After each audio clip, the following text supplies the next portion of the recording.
Que les paroles de ma bouche et le murmure de nos cœurs soient acceptables devant toi, ô Seigneur, notre rocher et notre salut. Amen.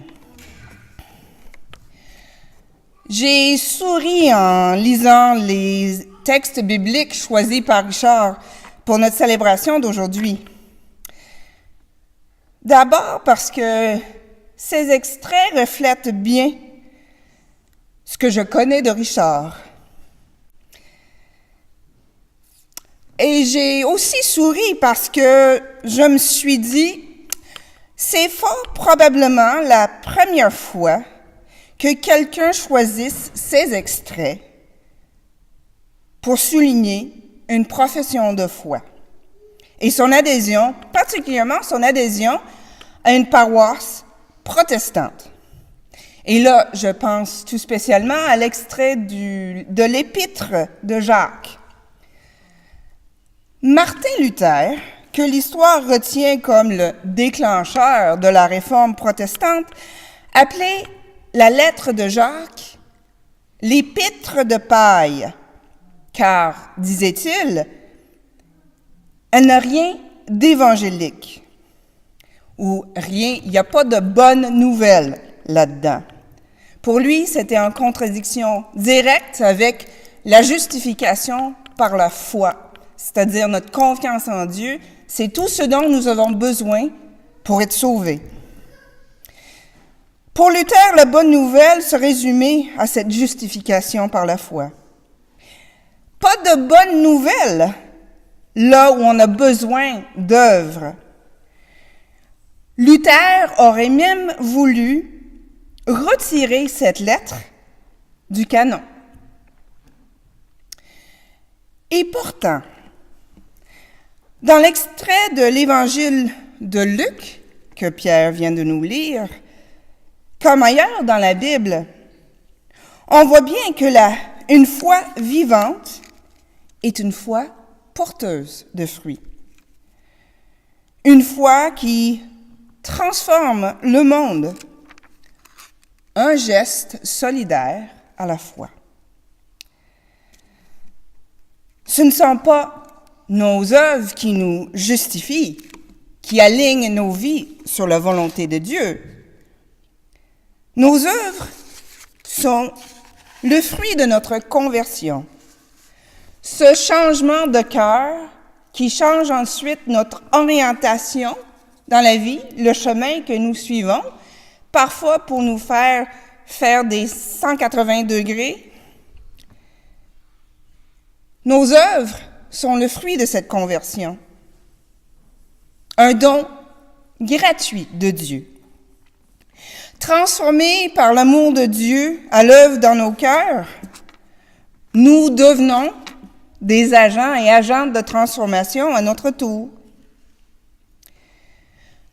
Dans le courant méthodiste du protestantisme, la porte par laquelle Richard est arrivé au protestantisme est finalement à cette église qui s'appelle Chalmers Wesley, en mémoire en partie de l'église méthodiste, et les frères Wesley qui ont donné leur nom à ce temple. Dans le courant méthodiste du protestantisme, on insiste non seulement sur la justification, mais aussi sur la sanctification, qui est le fruit de notre libération en Christ. Que devons-nous faire?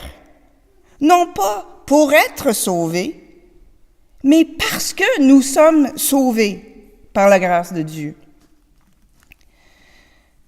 Si quelqu'un a 2 tuniques, qu'il partage avec celui qui n'en a pas. Si quelqu'un a de quoi manger,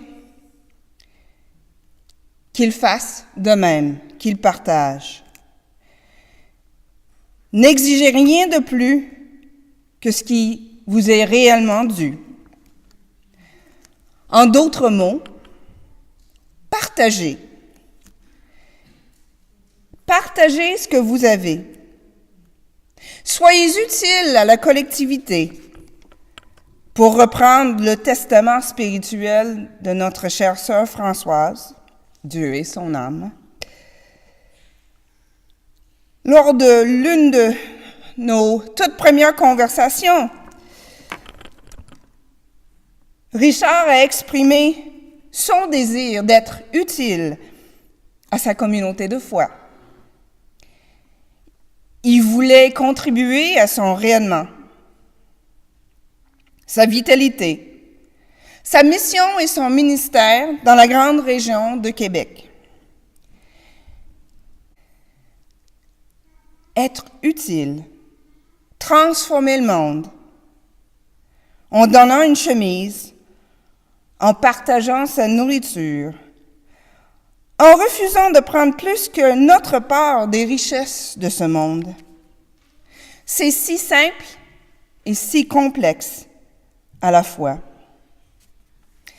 Jeudi dernier, lors de notre échange autour du film La chute de l'Empire américain, j'ai mentionné que selon moi, l'une des faiblesses du scénario était la manière simpliste que le film semblait traiter la question de l'itinérance, de la pauvreté.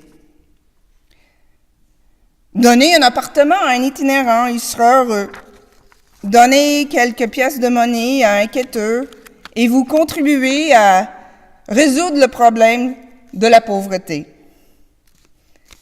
C'est vrai que ça fait une différence, mais ça ne résout pas tout le problème qui amène tant de gens dans la pauvreté et l'itinérance. Nous le savons. Transformer le monde, ça prend les dons et les talents et les convictions de toute une communauté. Richard, aujourd'hui, nous rendons grâce à Dieu pour les dons et les talents que tu partages avec notre charge pastorale et avec la communauté au sens large. Ensemble, par la grâce de Dieu, puissions-nous produire du fruit qui témoigne de notre conversion, de l'amour de Dieu à l'œuvre dans nos vies, pour la gloire de Dieu et la transformation du monde. Amen.